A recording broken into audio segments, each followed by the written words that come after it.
What is up, everybody? Welcome back to History Behind the Horror, episode 30, and welcome to Sad Satan. Now, this video actually took me by surprise because I was actually going to be doing, as I said in a previous video, something on Resident Evil 7, or if I can find some more information on Outlast 2. So when this came up, I knew I had to do a video on it because I heard about this game about a year ago, but it was way before I made this channel, and I haven't played the game because the links were not working, and I was just too scared to even play it if I did find a link. So I really didn't look too deep into really finding a link because there was rumors about people's computers crashing and all sorts of things with this game. And at one point, I believed that something would have happened to me if I did play this game, which is really silly, I know. I learned better now. It's just a game. But yeah, as I said, I feel like I wanted to do a special video on this topic because I felt like it'd be really interesting and you guys would really enjoy it. So as always, if you do enjoy the video, please give it a like, comment, share, and rate it. And if you haven't subscribed, make sure you do, because we got a lot more things coming up soon that I'm sure you wouldn't want to miss. So as always, I hope you enjoy the video.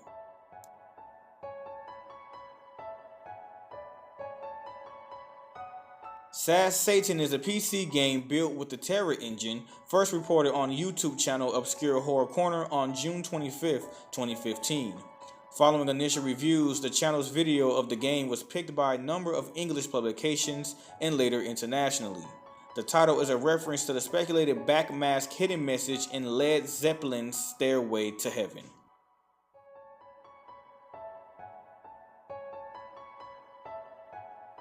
In an interview with Kotaku, the channel's owner claims to have downloaded the game from a Tor hidden service after receiving a tip from an anonymous subscriber.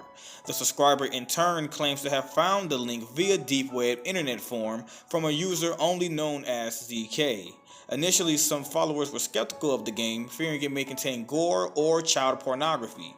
However, the owner of Obscure Horror Corner shared that so far in his playthroughs, the game had not contained any such material. Following the Kotaku interview, a subreddit r/Satan formed to discuss the game, quickly realizing the .onion address provided by Obscure Horror Corner contained invalid characters.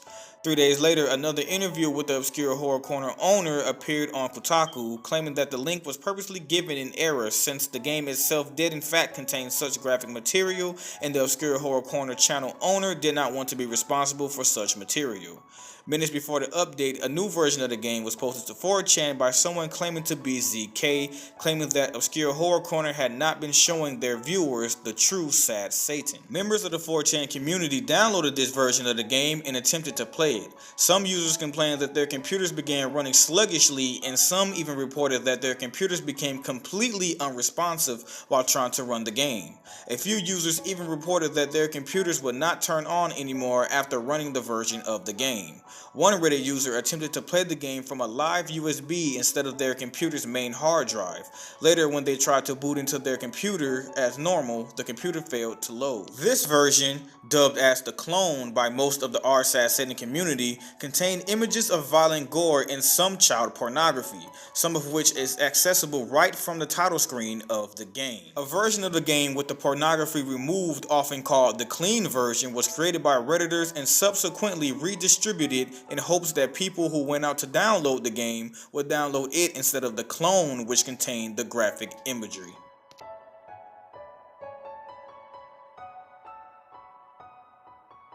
There has been speculation that the game was in fact created by the owner of the Obscure Horror Corner YouTube channel in an effort to increase viewer subscription count, and that the deep web story was a complete fabrication to give the whole account more intrigue.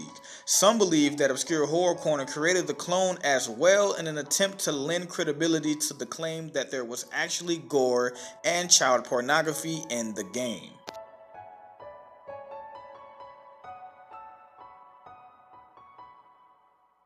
The original game, posted by Obscure Horror Corner, features you walking down a monochromatic corridors while various audio samples are played and looped over each other.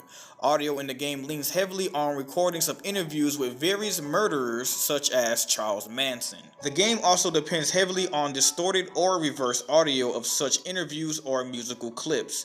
While the player controls their character through the hallways, images may display, taking up the entire screen and preventing the player from progressing any further until the images automatically closes a few seconds later. Most of the images seem to reference child abuse, such as images of Jimmy Savile and Ralph Harris. Other images include people convicted or accused of murder, such as Japanese murderer Miyazaki. The only other characters in the game are children who simply stand in one place and do not move or interact with the player at all. In the final video posted by Obscure Horror Corner, one of these children does begin to follow the player, causing contact damage to the player.